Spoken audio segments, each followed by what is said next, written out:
सोचिए, 17वीं सदी, एक ऐसी दुनिया जहां समंदर ही सब कुछ था और यूरोप की बड़ी बड़ी शक्तियां पूरब के बेशकीमती व्यापार मार्गों पर कब्जा करने के लिए एक दूसरे से टकरा रही थी। ये एक ऐसी जबरदस्त दौड़ थी जिसने महाद्वीपों की तकदीर लिख दी। और इसी दौड़ में एक खिलाड़ी थोड़ा देर से आया, लेकिन इरादे बहुत बड़े थे। वो था फ्रांस। तो ये कहानी सिर्फ व्यापार की नहीं है, यह है ताकत की, दौलत की और भारत के लिए एक जबरदस्त मुकाबले की। तो सबसे बड़ा सवाल यही उठता है, साम्राज्य की इस दौड़ में जीत किसकी होती है, हार किसकी, और आखिर क्यों? तो चलिए शुरू करते हैं पहले अध्याय से। फ्रांस का पूर्वी दाव। जब बाकी यूरोपीय देश ईस्ट के मसालों और रेशम से खूब कमा रहे थे, फ्रांस इस पार्टी में कह सकते हैं थोड़ा लेट आया। अब सवाल यह है कि ऐसा क्यों हुआ और इस देरी का उनकी किस्मत पर क्या असर पड़ा। चलिए देखते हैं। और यह साफ दिखता है फ्रांसीसी कितना पीछे थे अंग्रेजों और डच के भारत में आने के। सोचिए, पूरे 60 साल बाद।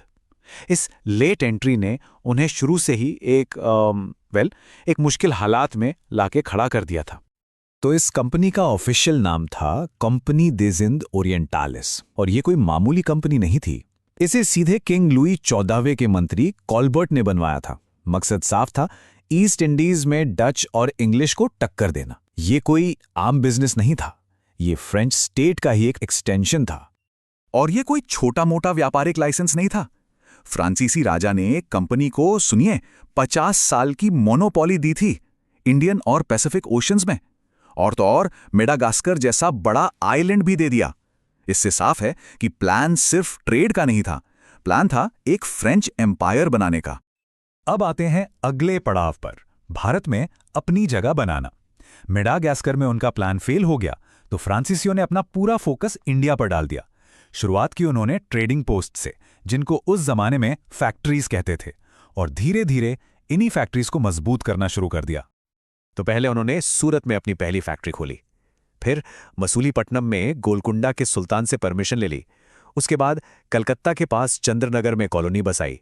लेकिन उनका सबसे इंपॉर्टेंट बेस बना पौंडीचेरी। यही उनकी ताकत का सेंटर बना और उनके बड़े इरादों का सिंबल। तीसरा अध्याय, आग में गढ़ी गई प्रतिद्वंद्वता। देखिए, जब दो बड़ी यूरोपीय ताकतें एक ही जगह पर बिजनेस और दबदबे के लिए मुकाबला करती हैं, तो ट्रेड को वॉर बनने में देर नहीं लगती। और बिल्कुल यही हुआ। यूरोप में लड़े जा रहे युद्ध, जैसा कि वॉर ऑफ ऑस्ट्रियन सक्सेशन, इनका असर अब हजारों मील दूर इंडिया में इन कंपनियों की किस्मत पर पड़ने लगा। भारत का मैदान अब एक ग्लोबल चेसबोर्ड बन चुका था। और फिर आया द 7 Years वॉर। ये ग्लोबल कॉन्फ्लिक्ट इंडिया में फ्रेंच ब्रिटिश राइवलरी का, कह सकते हैं, फाइनल शोडाउन बन गया। अब यही तय होना था कि किसका साम्राज्य बनेगा और किसका टूटेगा।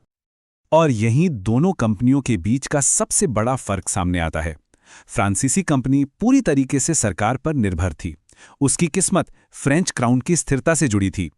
दूसरी तरफ ब्रिटिश कंपनी, वो एक ज्यादा आजाद कमर्शियल कंपनी थी, उसको प्रॉफिट से मतलब था। इसे ऐसे समझिए, एक तरफ थी एक धीमी सरकारी मशीन और दूसरी तरफ एक तेज फ्लेक्सिबल बिजनेस। और यही फर्क आगे चल के सबसे बड़ा फैक्टर बना। तो अब आते हैं फाइनल एक्ट पर, एक खोया हुआ साम्राज्य। वो जो बेसिक डिफरेंस था ना दोनों कंपनियों के स्ट्रक्चर में, वही फ्रांसीसी सपनों के टूटने की वजह बना। चलिए देखते हैं कि आखिर वो फेल क्यों हुए। तो फ्रांसीसी हारे क्यों? इसके पीछे कई वजहें थी। यूरोप में चल रहे लगातार युद्धों से उनका खजाना खाली हो रहा था। ब्रिटिश नेवी उनसे कहीं ज्यादा पावरफुल थी। डुप्ले जैसे उनके टॉप ऑफिसर्स रॉबर्ट क्लाइव जैसे ब्रिटिश ऑफिसर्स से हार गए। फिर बैटल ऑफ वांडीवाश ने तो उनकी उम्मीदों पर पानी ही फेर दिया। और आखिर में फ्रेंच रेवोल्यूशन ने कंपनी की मोनोपोली ही खत्म कर दी।